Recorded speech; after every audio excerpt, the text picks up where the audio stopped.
up, guys? Mike Sheppard here from AskMen, and we can sit around all day with our guy friends and ask each other a lot of questions, but sometimes you gotta sit down with some women and actually get to the bottom of it with them. So relationships are hard enough, guys, but the long distance relationship definitely represents a lot of different challenges.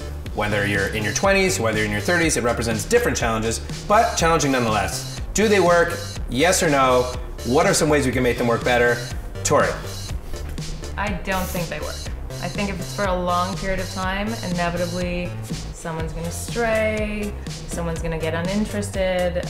For a short period of time, I think they could work. Provided you have like chances to visit, it's super exciting and you always have like the most amazing time and it's like concentrated. So every time you spend together is like super exciting, whereas when you get to live together after time goes by, that energy kind of, quiets down. See, I would be afraid of getting addicted to that sort of like intense time together, like a weekend here and there.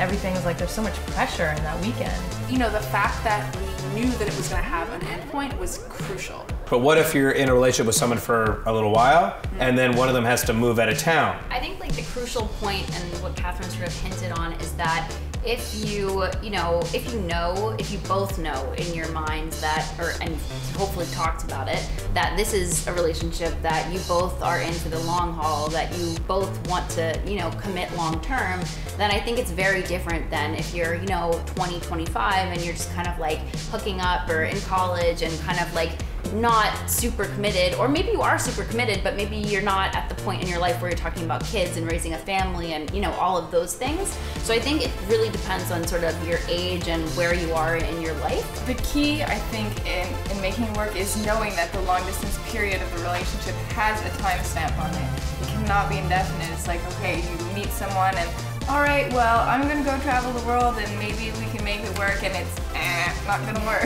Like, you need to know that in 8 months or a year and a half or whatever is tolerable for you, you need to know that that person is gonna be back with you. I've heard people get into these long distance relationships, they get comfortable in this routine for a long period of time, that then when they decide to make the big step and move in together, they suddenly realize they're not compatible. Is that not a risk of long distance relationships? Yeah, a friend of mine was dating this guy, and 2 months into the relationship he moved away, and so they did that every month or so. They saw each other regularly, spent a weekend together, and it was going really great until he moved back. And she was so used to having her own life and fitting him in for weekends that when he was back and demanded more from a normal relationship, she was just not able to fit him in, and it just, I think it was mutual, but it really just fizzled. You end up developing routines, and whether it's routines that you share at home or routines that you share because you're long distance, something's changing, and I think that the odds are just against you. I think another really important point though is that if you are gonna try like from long distance to come together, I think you need to move to a city that's new for both of you.